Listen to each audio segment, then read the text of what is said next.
border security. That is the main issue of contention as the U.S. government shutdown enters its second week this morning, with the lives and paychecks of some 800,000 federal workers hanging in the balance. It is day 8 of the funding showdown, and there is no end in sight. ABC's White House correspondent Tara Palmieri is at the White House with the latest on negotiations and what it all means for those families affected. Good morning, Tara.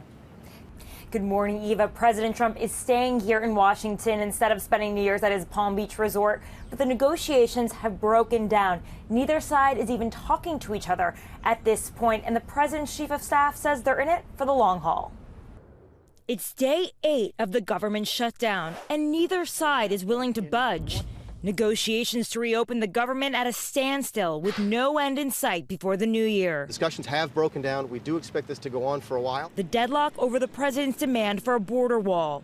Democrats refusing to pass a bill that includes funding for one of Trump's main campaign promises. I guarantee you, folks, that Mexico is going to pay for the wall. And the president now raising the stakes, tweeting, quote, "We will be forced to close the southern border entirely if the obstructionist Democrats do not give us the money to finish the wall." Incoming Speaker Nancy Pelosi saying the House's first vote as the majority on January 3rd will be to reopen the government. The president's chief of staff, Mick Mulvaney, explaining how last week's negotiations went awry. Saturday afternoon, we sat down with Mr. Schumer and gave him a number below 5. Last night, they called us and said that they weren't even going to counter that.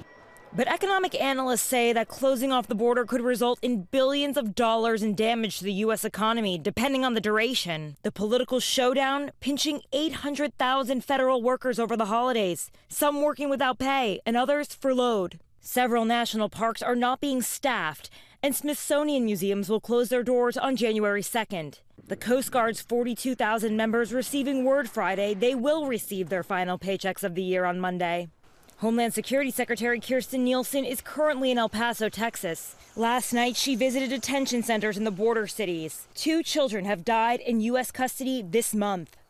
Today, Nielsen heads to Yuma, Arizona, where she'll meet with medical technicians and local officials. But guys, all of those meetings are closed to the press. Dan? Tara Palmieri at the White House. Tara, thank you. Let's go to Texas now and bring in our chief political analyst, Matthew Dowd. Matthew, good morning. Let's start with the president threatening to shut down the entire southern border.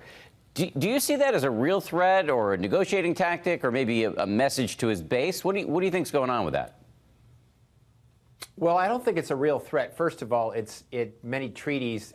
This would be a violation of many treaties for him to do something like that. It would be a violation of the new NAFTA agreement that he signed, and it would actually be a violation of much of the law of the United States about restricting legal immigration that is in the book. So I don't think it's a realistic threat. The other part of the threat is actually wouldn't hurt Mexico as much as it would hurt the United States because of the economy that we share and what we benefit from that. I actually think the main part of this is it's a signal to his base saying, I'm standing tall, I'm standing firm, I'm going to do whatever it takes. But it's not realistic that he would shut the border down. This horrible murder of the police officer in California, we've all seen the picture of him posing with his wife and 5-month-old child but hours before he was shot. The president has been pointing to this case as he argues for his border wall. Is that not a potentially a powerful line of argument politically? It's incredibly powerful. Obviously, this is horribly tragic, as you mentioned, and what's happened to his family, what happened to this man and everybody involved in this.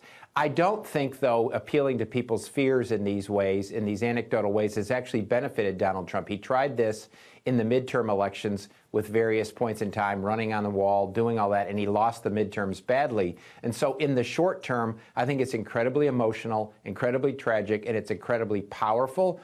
But making long-term public policy, I don't think it's helpful in that regard. Back to the shutdown for a second. No matter who, quote-unquote, wins here, is it possible that the president is playing a smart, long game in terms of portraying the Democrats as soft on border security, a point that he's just hammering and hammering and hammering? Well, we know in the short term right now it's not benefiting the president. Most of the Americans blame the shutdown on the president. And I think when you look back at 1995 and 1996, when that started, they blamed the Republicans in that, and it never got better for the Republicans. So I think in the long term, it doesn't benefit the president. What I think happens if this goes on, and we could see a record shutdown. I think the last record was 21 days long of a shutdown. We could pass that record. I think it's going to be a pox on everybody. I think at some point in time, the public's going to say, come on, show some leadership, Democrats and Republicans in Washington. But for now, I think it hurts the president, and he has actually claimed credit for the shutdown. So in the end, I think this isn't beneficial for the president, and it's definitely not beneficial for the American public. And we've got a new House Speaker coming in next week. We'll see if that moves the ball forward in any meaningful way. Matthew Dowd from Texas this morning. We appreciate it. Thank you. Hi, everyone. George Stephanopoulos here. Thanks for checking out the ABC News YouTube channel. If you'd like to get more videos, show highlights, and watch live event coverage, click on the right over here to subscribe to our channel. And don't forget to download the ABC News app for breaking news alerts. Thanks for watching.